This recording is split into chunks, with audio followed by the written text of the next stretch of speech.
Hello friends, welcome back to my channel. आज हम देखने वाले हैं 10 lines on rainy season in English. So let's start the video. Rainy season starts in India from June every year.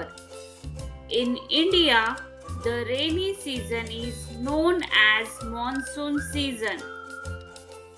The southwest monsoon brings rains for the next 4 to 5 months.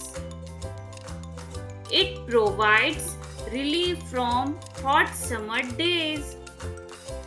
It is good for agriculture and farmers are happy when it brings good rain.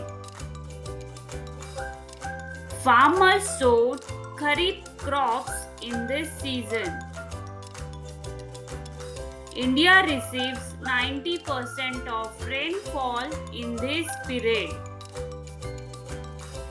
Many important festivals fall during the rainy season in India like Ganesh Chaturthi, Rath Yatra, Tej, etc.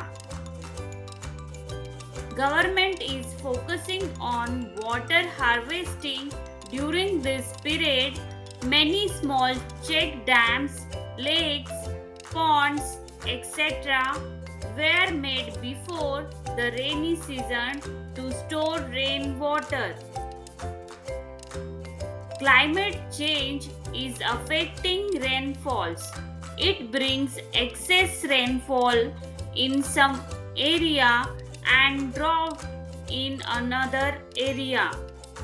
If you like today's 10 lines on rainy season, so do comment in my comment box and like video and subscribe to my channel. Thank you.